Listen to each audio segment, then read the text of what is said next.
A Defensoria Pública do Estado do Amazonas, conhecida como DPE Amazonas, acaba de publicar o edital para um novo concurso, oferecendo 10 vagas para o cargo de defensor público, com um vencimento inicial de R$ 19.100. Mas como é a atuação da Defensoria no Estado? Quais os desafios da carreira e as expectativas para os novos ingressantes? Para esclarecer essas e outras questões, conversamos com Rafael Barbosa, defensor público-geral do Estado do Amazonas. Doutor em Direito Processual Civil pela PUC São Paulo e examinador da Fundação Carlos Chagas em concursos para a Defensoria Pública, ele já esteve à frente da instituição por 2 mandatos, entre 2016 e 2020, e atualmente cumpre o seu terceiro mandato, iniciado em 2024. Hoje, nesta entrevista, ele detalha o funcionamento da Defensoria, os desafios enfrentados pelos defensores no Amazonas e as oportunidades que aguardam os aprovados neste concurso, que eu tenho certeza, né, Rafael, que vai ser um grande concurso. Muito obrigada por estar aqui hoje. É um prazer, a Defensoria fica muito feliz de estar aqui e poder compartilhar um pouquinho das suas histórias e das experiências que eu tenho certeza que os aprovados experimentarão no Estado. Tenho certeza, e só pelo seu currículo que eu falei aqui brevemente, você tem muita experiência, então tenho certeza que irá detalhar muito bem como que é a rotina desse cargo, todos os benefícios, até para motivar quem está estudando. Então, Rafael, vamos começar, né, pelo início, digamos assim. Como que é a rotina de um defensor público na DPE Amazonas? Quais são os principais desafios, né? E o que que esses futuros aprovados vão encontrar ali no dia a dia? Bem, é importante a gente deixar claro que defensoria é um concurso nacional, é uma carreira nacional e que você tem em todo o Estado, inclusive no âmbito federal, na União, que é a DPU. Porém, advogar, né, fazer esse trabalho de defensoria no interior do Amazonas tem uma especificidade que é a situação geográfica. Nós estamos no maior estado do Brasil, que tem 61 municípios, com a capital 62, mas que talvez o deslocamento de um município para outro você demore mais de uma semana. Então é uma realidade diferente, é uma cidade praticamente que concentra quase toda a riqueza na capital e os demais estados, os demais municípios do estado sofrem com falta de estrutura, com a falta da presença do Estado, e a defensoria acaba sendo um papel de interlocutor, né, entre esses órgãos que mesmo nas suas, deficiências precisam atender a população. Então é um desafio diferente de qualquer outra experiência que o aprovado pode ter no Brasil. Rafael, e antes da entrevista nós estávamos até conversando, né, sobre essa realidade da qual você citou, que muita gente que está aqui no Sudeste, no Sul, não tem a noção dessa dimensão, se essa pessoa nunca foi lá vivenciar a Amazônia. Então, como que essa experiência em chegar até os povos ribeirinhos, aos povos indígenas, porque vocês atendem a toda a população de um estado gigantesco, né, que é o Amazonas. Primeira coisa, nós temos a dificuldade de deslocamento, então, só para a gente ficar em exemplos que eu acho que fica mais fácil, dos espectadores, entenderem, né, da real situação do nosso estado.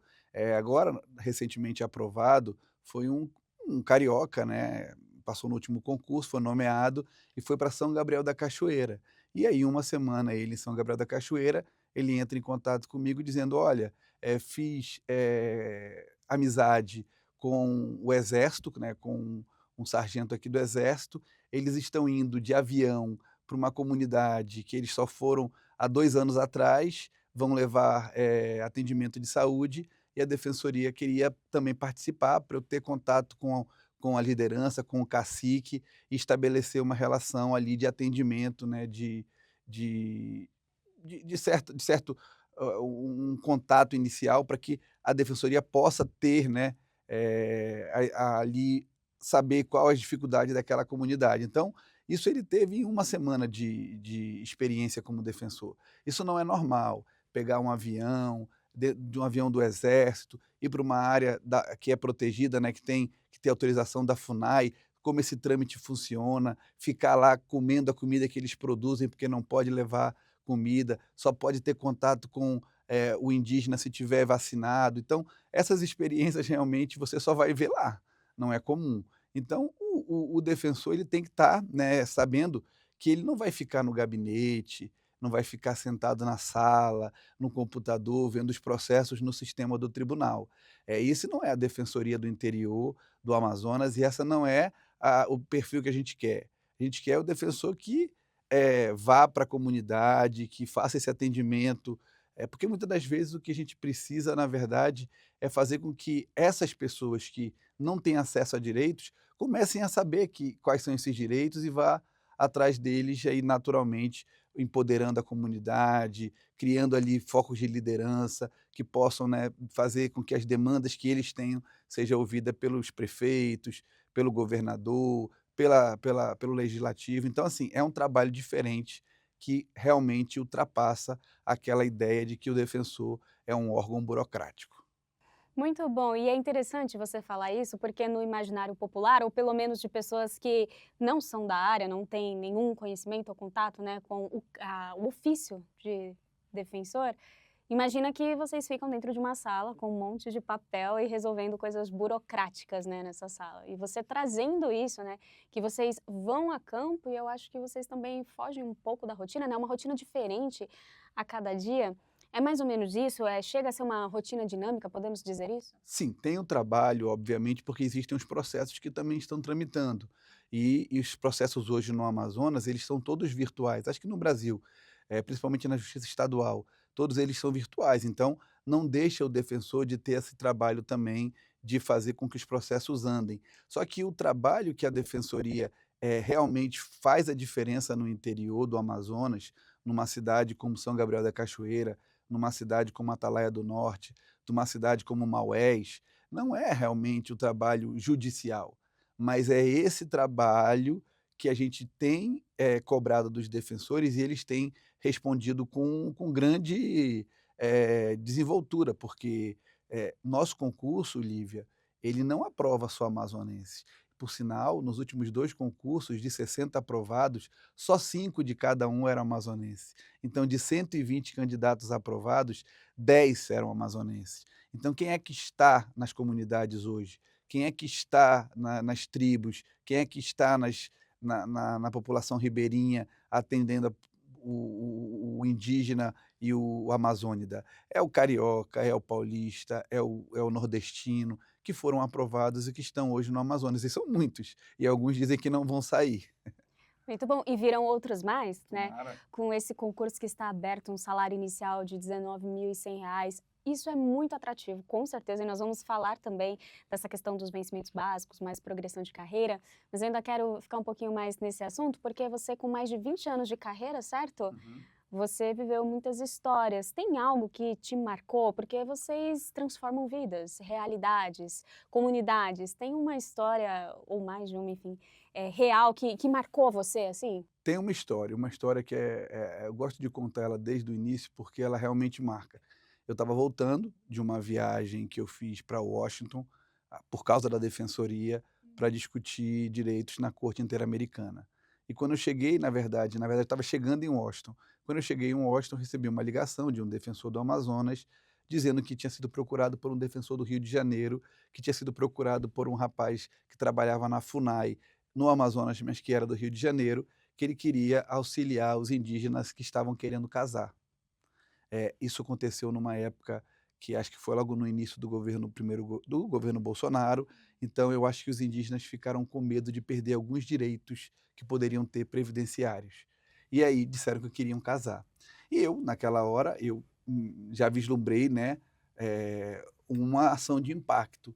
Então eu falei que tinha interesse, entrei em contato com o rapaz da FUNAI, ele ia ficar em Manaus só em trânsito para ir para Tabatinga, eu consegui buscá-lo no aeroporto, a gente assinou um termo de cooperação, e eu mandei uma defensora para lá, para saber que história era essa, para investigar se eles queriam casar, se tinha alguma coisa sendo forçada, se tinha algum aculturamento acontecendo.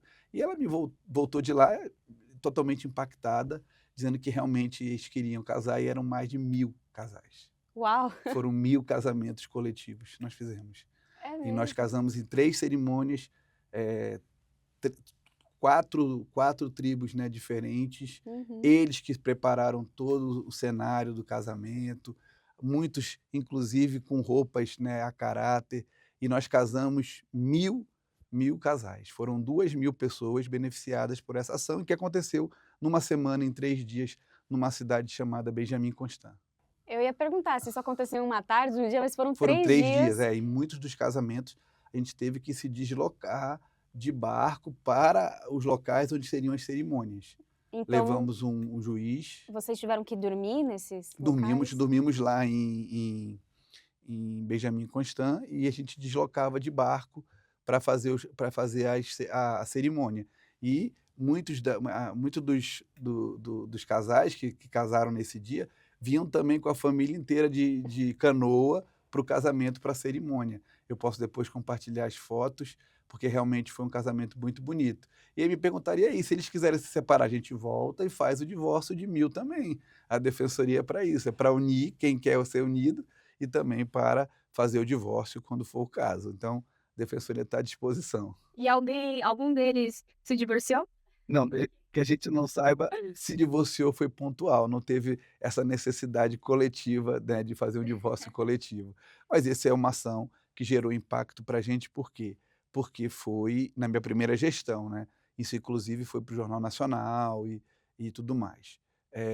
E recentemente nós fizemos uma ação numa comunidade indígena que ficava 10, a comunidade fica a 10 horas da cidade chamada Maués. Então, assim, dá para sentir a diferença e como eles estão distante do convívio social, né. Eles estão afastados, são 10 horas para chegar até essa comunidade. E nós conseguimos levar lá 2 urnas eleitorais, então eles não tinham acesso a voto, 10 horas para votar, era praticamente impossível e essa comunidade, que tinha mais de 4.000, pessoas, puderam votar. Então, Rafael, imagino que o candidato que está estudando, que quer entrar para a Defensoria do Amazonas, ele tem que ter em mente que ele vai viver coisas únicas, né? Isso que você está contando só existe ali praticamente, né? É uma realidade que eu não consigo nem dizer o que que ele vai ver, né. Pode ser que encontre algo muito pior, porque, o Amazonas enfrenta hoje essa mudança climática, as secas do ano passado e do ano retrasado foram as maiores da história, e muitos rios, né, navegáveis hoje são mar de terras, então, pode ser que o defensor encontre algo, muito diferente do que eu estou aqui contando e bem pior, né, no cenário de perspectiva futura para o Amazonas. Sim, esse cenário global mesmo de mudanças climáticas. E olhando também para a tecnologia, né, o ADP Amazonas tem se reinventado e instaurado a tecnologia, está trazendo, né, esse serviço, impulsionamento para o dia a dia, tem mudado? Nós não podemos deixar de investir na tecnologia, em primeiro lugar, por causa da situação geográfica, como eu falei. É muito difícil você, estar em todo o estado hoje. Então, só com uma internet muito boa, só com um sistema muito bom, você consegue trabalhar num município distante de Manaus, como é o caso de São Gabriel, é o caso de Benjamin Constant, de Tabatinga. Mas a defensoria também tem investido em inteligência artificial. O nosso diretor de tecnologia foi homenageado ano passado como destaque, e esse ano, um grupo de defensores está indo para Portugal para apresentar um sistema de inteligência artificial que foi feito para atender a população. Então, a gente sabe que no interior do Amazonas, se não tiver tecnologia, esse atendimento fica muito prejudicado.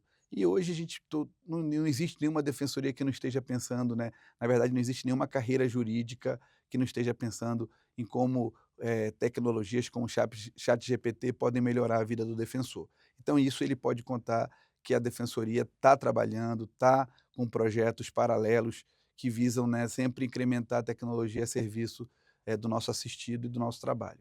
E eu imagino que você acompanhou muitas mudanças, né, com essa evolução tecnológica, desde quando você entrou, uma era mais analógica, para o hoje. E eu estive, acho que há 2 anos, no Amazonas, eu fui em Manaus e em outros locais, e eu lembro que quando eu ia para uma cidade vizinha a Manaus, já não tinha sinal de internet, onde eu fiquei era comunicação zero. Então isso também acaba sendo um desafio a mais, né, para a execução do trabalho de vocês.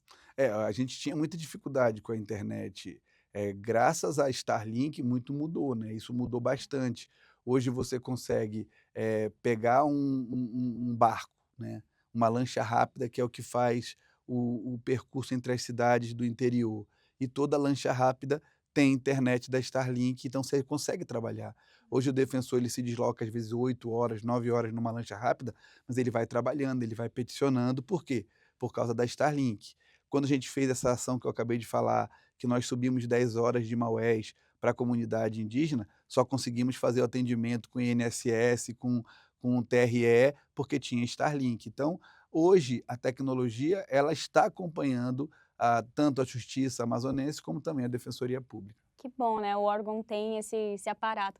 Isso foi uma coisa que a gente até comentou na ocasião, a gente precisa de uma Starlink aqui, porque a gente não tinha nenhuma comunicação, né, era só rio, aquela abundância, né, aquela grandiosidade da floresta amazônica. Bom, falamos, né, dos desafios do dia a dia e agora o salário, né, que isso é uma parte muito interessante também. O vencimento inicial é de R$ 19.100, mas também tem os benefícios. Você pode detalhar para a gente quais são esses benefícios e como que funciona a progressão de carreira, consequentemente a progressão salarial? É importante porque a defensoria, de acordo com a legislação nacional, ela teria que receber isso por subsídio, né, então, que é aquela parcela única. Só que como o Amazonas é uma defensoria muito antiga, e ela nasceu sem autonomia, nasceu como uma secretaria dentro do estado, o vencimento ainda é diferente do que manda a Constituição. Então tem esse vencimento básico, inicial, que foi mencionado aqui na introdução, mas o defensor, só de estar nomeado, ele já passa a ter uma série de benefícios. O auxílio alimentação, tem o auxílio saúde, tem o auxílio moradia, porque essas cidades do interior não têm residência própria para defensor. Além disso, nós temos um sistema de meritocracia. Eles têm metas que devem ser alcançadas, metas de atendimento à população, mas metas também de qualidade, frequência a cursos, participação em eventos dessa natureza, como mutirões, e isso tudo vai incrementando. E esse variável ele pode chegar a mais R$ 10.000. Então, assim, realmente um atrativo, porque, em termos remuneratórios, a Defensoria do Amazonas não fica atrás do que estão pagando nas defensorias do Brasil, embora tenha esse sistema, como eu falei, que não é o de subsídio. Muito bem, e as provas estão chegando, né, quem está estudando há muito tempo, porque não é fácil, a gente sabe, o senhor já foi, né, um chamado concurseiro para estar hoje no seu cargo. Quais dicas você pode dar nessa preparação? Eu participei de 3 concursos da Defensoria Pública do Amazonas como o organizador do concurso, né, quem vai até a instituição, Lívia, e chega assim e diz: "Olha, eu quero fazer um concurso de defensor lá no meu estado". E, eu posso ser muito franco contigo, quando eu fui, atrás da Fundação Carlos Chagas para fazer o primeiro concurso da minha gestão, eu já tinha sido examinador da Carlos Chagas. Então já conhecia a turma, já conhecia os organizadores. E quando eu tive contato com eles, eu disse: "Olha, eu quero a prova mais difícil possível para defensor público. E eu quero que o mais importante não é pegar, talvez, quem saiba mais direito, mas quem tenha esse perfil que a gente está aqui comentando, esse lado humano, saber que a defensoria é uma instituição diferenciada, que é preciso que o candidato tenha empatia, tenha vontade de ajudar o outro, perceber as dores, consiga conviver com as diferenças, né, a diferença de cultura, a diferença do próprio dia a dia, do próprio viver que o amazônida tem, que não tem em outro lugar. Então, eu acho que a fundação tem, respondido às nossas expectativas, né, porque eu fiz o primeiro concurso com a fundação, aí nós fizemos o segundo concurso com a fundação, e agora voltamos, né, para o terceiro concurso da fundação na minha gestão, sendo que teve um anterior também que foi da fundação, mas eu não era o defensor geral, eu era subdefensor durante um período desse concurso, mas não tive interferência. Então, eu acho que é isso, focar no edital, né, porque tem que ter essa parte que é a parte de conteúdo mesmo, mas não esquecer, na hora de responder as questões, na hora de dar a sua posição, esse lado humano que é tão importante para a defensoria. Muito bom, muito interessante, ó, dica para você que está se preparando. São 10 vagas imediatas, vai ter cadastro reserva, existe essa possibilidade de chamar além dos 10 né, melhores colocados nesse concurso?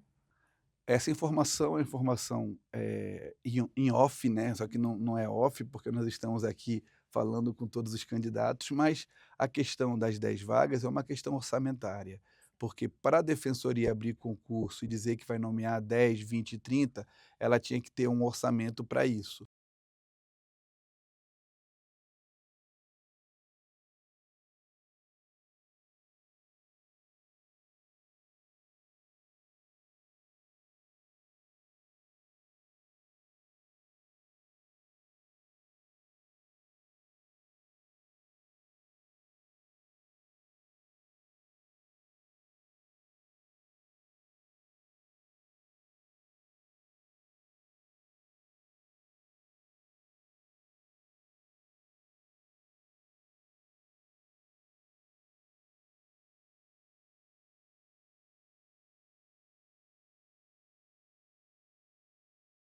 Então, eu já prometi que a gente vai nomear esses 3 que estão faltando para deixar essas 10 vagas e o cadastro de reserva com o concurso que vai acontecer. Então, todos que forem aprovados estão, muito próximos da vaga, tenho certeza disso. Então já é uma notícia bem mais animadora, né, porque quando alguns candidatos veem um número limitado de vagas, fica pensando: "Ah, não vou conseguir, não é possível", mas o importante é que a pessoa vá, dê o seu melhor, se concentre ali na prova, porque pode ser, né, que esse número ele exceda ali as vagas imediatas. E em relação às vagas imediatas, a expectativa é que o órgão nomeie e faça todos os trâmites de posse ainda nesse ano, nesse semestre? Como eu disse, o meio do ano é quando decide o orçamento, né, Certo. o orçamento para o ano seguinte. Então a gente tem ali uma conversa já iniciada com o executivo, legislativo, a respeito dessa necessidade de aumento do orçamento e é claro, se a gente conseguir que ele aumente, aí a ideia é fazer essa nomeação o mais rápido possível, mas não dá para dar certeza, porque é algo ainda incerto. De todo modo, o que eu disse e repito é que se você, estava com dúvida de fazer a prova porque eram poucas vagas, 10, pode ficar tranquilo que os aprovados serão, durante a validade do concurso, nomeados. A validade é 2 2 anos? anos a gente geralmente prorroga, Tá. o importante é a defensoria não ficar sem cadastro, porque hoje a gente está no limite. Se sai um defensor, porque hoje em dia o defensor ele passa em tudo que é concurso no Brasil, né? Então eu tenho lá no Amazonas aprovados na Bahia, no Ceará, em São Paulo, no Maranhão. Então muitos não vão, mas outros vão, né? E eu tenho que ter cadastro de reserva. Então eu não posso ficar sem defensor aguardando, Sim, né? sim. Então por isso que a gente sempre tem que ter ali um cadastro e ir nomeando se alguém sair, para não ficar faltando, porque se faltar um defensor no interior, Já já complica. já é efeito dominó, porque você tem que tirar para cobrir e acaba que fica, sem defensor. E hoje em dia a forte o forte lobby da OAB acaba que nomeia dativo, e aí acaba gerando algo negativo para a carreira, né, porque você não está no interior, aí tem um dativo que faz o trabalho, mas é o trabalho só jurídico, dativo não vai para a comunidade, dativo não visita os indígenas. Sim. Então é isso. Então a gente sempre tem que ter um cadastrozinho para nomeando de acordo com a disponibilidade. E você tem o número de cargos vagos Tem. atualmente no órgão? Nós temos 86 cargos vagos. Então, se eu tivesse orçamento, eu poderia fazer um concurso para 86 vagas imediatas, Certo. né. Só que para 86 vagas imediatas, eu teria que ter o dobro do orçamento, o que é muito difícil de conseguir num cenário político onde tem, no jogo do orçamento, tem todo mundo querendo o seu, né.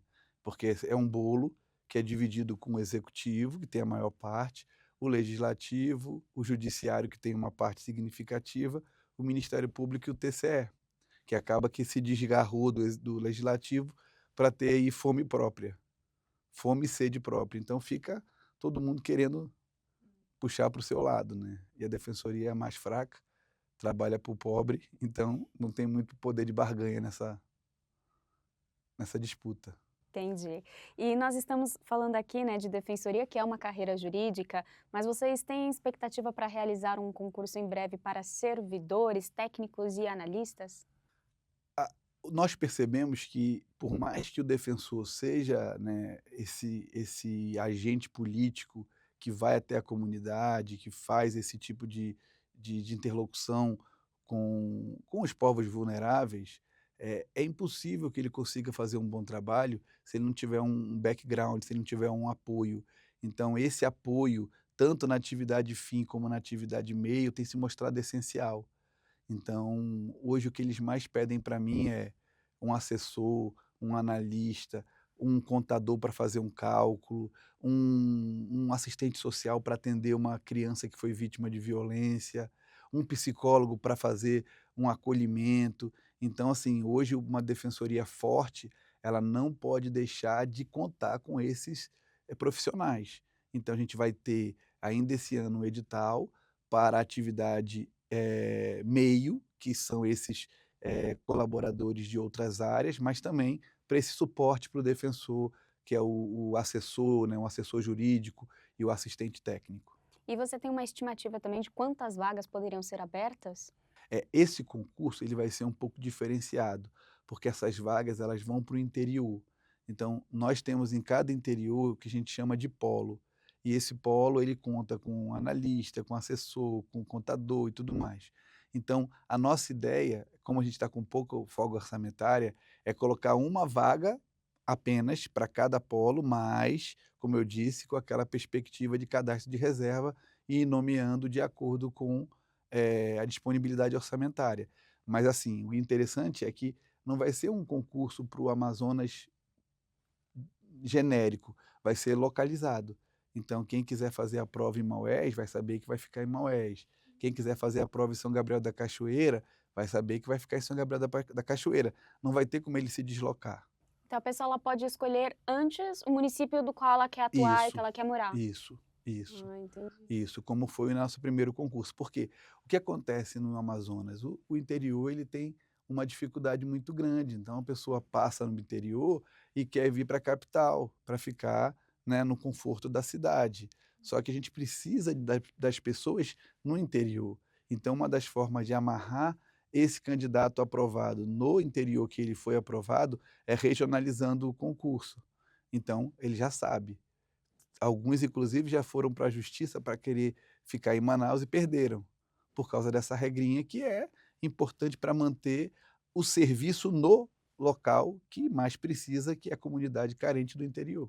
É isso, então se a pessoa está prestando, ela está Tem que ciente saber de que ela que vai. ela vai enfrentar as dificuldades de Sim. Iranduba, que é um município grudado em Manaus, mas não deixa de ser um município do interior, que Uhum. tem problemas de interior, que tem dificuldades de interior, com falta de infraestrutura, mas que é do lado de Manaus. E se ela for para Tabatinga, ela vai saber que se ela quiser pegar um ônibus, um barco de linha, ela vai demorar 1 semana e meia para chegar lá. 1 semana viajando de barco. Olha só. É.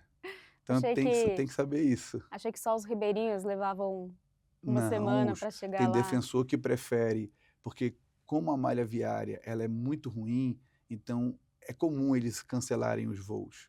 Então tem defensor que opta por fazer esse percurso de barco de linha. Vai viajar 1 semana, mas vem trabalhando, vem lendo, vem vendo as belezas naturais, e aí faz esse percurso, mas sabe que vai chegar sem problema nenhum. Sim, e quando eu estive na Amazônia conversando com moradores locais dessas comunidades, uma das pessoas falavam: eu demoro 5 dias para chegar na cidade, para consultar o meu INSS, para ir no banco, retirar dinheiro. Então ela contou que ela fazia tudo ali na comunidade dela, né, em relação à alimentação e ia postergando até ter a real necessidade de ter que ir para Manaus para ir no banco, por exemplo, porque não é tão simples assim, né. É, só para ter uma noção, tem um tipo de atendimento que a gente faz que eles se deslocam para a capital. E a gente é obrigado a levar alimentação, porque quando eles se deslocam para a capital, eles não voltam. Então eles ficam lá esperando para ser atendido. Às É. vezes sem comida, sem bebida, sem nada, sem água. Então Então a vocês gente dão já leva isso aí para justamente dar esse apoio, importante. porque a gente fala, ó, anuncia, o atendimento vai ser por ficha, não deu o número de ficha, não vai mais atender. Não adianta, eles ficam. Sim, E a porque não gente tem que compensa ter voltar. a gente tem que ter, porque não compensa voltar, não Uhum. compensa voltar. É um trabalho É. importantíssimo, né. Muito importante. Bom, e você comentou também de algumas áreas que poderão ter nesse concurso para servidores. Você poderia citar para nós quais são Uhum. essas áreas específicas? É, a gente tem ali, né, a parte de apoio para o defensor, como eu falei, o assessor jurídico, que é importante, de nível superior, o assessor técnico de nível médio, que nós também temos, que é importante, mas a defensoria hoje, ela conta muito, principalmente na área de família, na área da mulher vítima de violência, da criança e do adolescente, da pessoa idosa, de psicólogos, de assistentes sociais, eh, e esses profissionais são essenciais para a defensoria. Então, essas áreas, com certeza, nós vamos, demandar. E tem também aquela parte que faz todo o órgão funcionar, né, o contador, o administrador que nós temos que ter, porque os contratos acontecem, a parte orçamentária. Então, todas essas especialidades, a informática, então tem a área de desenvolvimento, tem também aquela questão de mexer com hardware, com software, porque a Defensoria do Amazonas ela desenvolve produtos próprios, né, de TI.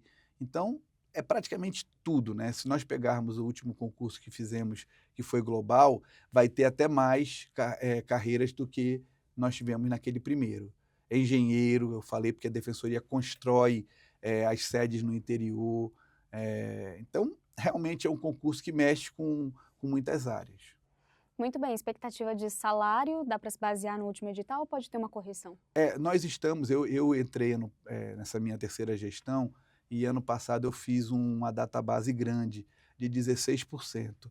Então o compromisso meu também de eu manter essa recuperação da database, mas é pegar o valor desse atual do cargo, que tem aí no nosso site, na nossa defensoria, e colocar aí uma correção de 10, 15%, que deve ser esse o patamar. Muito bem. Eu entendi que o trabalho ele é presencial, o defensor tem que ir a campo, mas não posso deixar de perguntar sobre o trabalho home office, que é uma pergunta, né, que nossa audiência sempre pergunta. Existe essa possibilidade de fazer algum trabalho híbrido ou home office depois de um tempo dentro da defensoria? Bem, para o defensor é impossível, né. O Tá. que nós temos em Manaus, e isso é regulamentado, é o trabalho em trânsito. Como o defensor no interior, ele tem que se deslocar muito, por causa da situação geográfica do estado, e às vezes o interior, né, aquela cidade não tem todo o aparato médico que dê sustentação para ele, então ele precisa se deslocar para Manaus, às vezes até para um município, de outro estado, porque é mais fácil do que vir para Manaus. Por exemplo, o defensor que está em Boca do Acre, é mais fácil ele ir para o Acre do que ele vir para o Amazonas, né, para a capital, né, do Amazonas, que é Manaus, para fazer um atendimento médico, para fazer uma cirurgia, alguma coisa importante. Então ele tem essa possibilidade de trabalho em trânsito, mas trabalho remoto não existe. Outra coisa que pode acontecer é que nós temos muitas vantagens, tanto para a mulher que é lactante, e também agora conseguimos recentemente para o pai. Então o pai, ele consegue trabalhar de home office por 90 dias para dar apoio, né, à sua esposa que teve filho, né, ou à mulher que acabou, tendo neném. Então são vantagens e benefícios pessoais, mas não existe a figura do home office.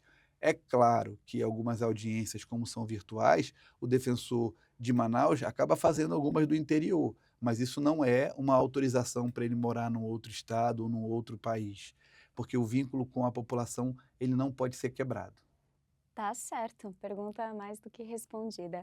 Rafael, você comentou também antes da nossa entrevista que a Defensoria do Amazonas é a segunda mais antiga do Brasil, né? A primeira é a do Rio de Janeiro, depois do Amazonas, e vocês vão comemorar o aniversário, né? Então conta um pouquinho aqui pra gente de como que vai ser essa comemoração, qual que é o seu sentimento também de fazer parte desse momento e de ter contribuído tantos anos para essa instituição.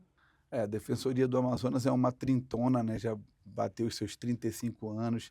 Na verdade, faz agora dia 31 de março, 35 anos. Para a Defensoria do Amazonas, isso é um marco, né. Nós somos uma defensoria antiga que nascemos em 90, logo após a Constituição. A Constituição de 88 criou a defensoria, né, com esse status nacional, e logo na sequência o Amazonas fez a nossa lei, né, e criou a defensoria, ainda sem autonomia. A autonomia só foi conquistada em 2016, quando eu era defensor-geral, né? Eu tive a felicidade de ser o defensor-geral nesse momento de conquista da autonomia. Mas, assim, para a gente é hora de olhar para trás, né, de ver tudo que aconteceu, todas as nossas dificuldades e, com esse concurso que vai acontecer, né, chamar, né, novos colegas, oxigenar cada vez mais o órgão e continuar crescendo no interior, porque apesar de 35 anos de existência, nós ainda não temos uma atuação, total no interior, né, completa. E isso eu acho que ainda vai demorar um pouco, porque requer investimento, requer vontade política, e o Amazonas ainda é um estado que tem praticamente toda a concentração na sua capital, Manaus. E o interior ainda está muito deixado ao léu, né, de lado. E é uma forma de recuperar esse tempo perdido, é reconhecer essa deficiência e tentar mudar. Só entende o Amazonas quem vive o Amazonas, né? Defensor, ele é incrível. Eu digo isso porque eu tive essa noção, né? E quando eu voltei de viagem, eu falei assim que todo brasileiro tem que ir para a Amazônia uma vez na vida, para entender essa riqueza, essa potência que existe no nosso país, mas que também necessita muito de atenção do poder público, né? Sem dúvida, e o mundo todo está olhando para o Amazonas. Sim. A gente não tem a dúvida. Ano passado, um presidente dos Estados Unidos em exercício foi para a Amazônia. Então, não é algo que esteja sendo desprezado pelo mundo. Talvez a gente tenha que valorizar mais, reconhecer todo esse potencial que o Amazonas tem, não só das riquezas naturais, mas a riqueza do povo, da cultura. E eu acho que a experiência de defensorar no interior, falo isso para todo o Brasil, ela é realmente transformadora. Você, só de visitar o Amazonas, entrar no meio da floresta amazônica, já muda a sua espiritualidade. Imagina trabalhar lá com as pessoas que lá vivem, com os animais que lá vivem, é realmente diferente. É verdade. Tenho certeza que quem está estudando para esse concurso, assistiu essa entrevista, vai com mais gás ainda para a data da prova. Então, defensor, eu gostaria que você deixasse um recado, uma mensagem para todas essas pessoas que serão futuramente os seus colegas de trabalho. Torço muito para que vocês continuem estudando, não há outro caminho para conseguir êxito no concurso que não o estudo. Eu já fui estudante, eu já fui professor e já fui examinador, então não há outra estratégia, a estratégia é essa, e eu torço muito para que o maior número consiga lograr êxito nesse concurso e que possa nos ajudar a fazer o Amazonas também visível para o Brasil e para o resto do mundo. Muito bem, muito obrigada, Rafael Barbosa. Obrigado, Lívia, estamos à disposição. A Defensoria fica muito feliz pelo espaço e eu vou te mandar todos os vídeos para que você possa divulgar e mostrar que não é mentira essas nossas histórias. E eu sei que não é mentira porque eu já fui lá. Isso Muito aí. obrigada, viu? Para você que nos acompanhou até aqui, também obrigada pela companhia e audiência. Se você quiser ver outras entrevistas com os profissionais e autoridades, é só navegar aqui no nosso canal Estratégia Carreira Jurídica. Obrigada, até mais.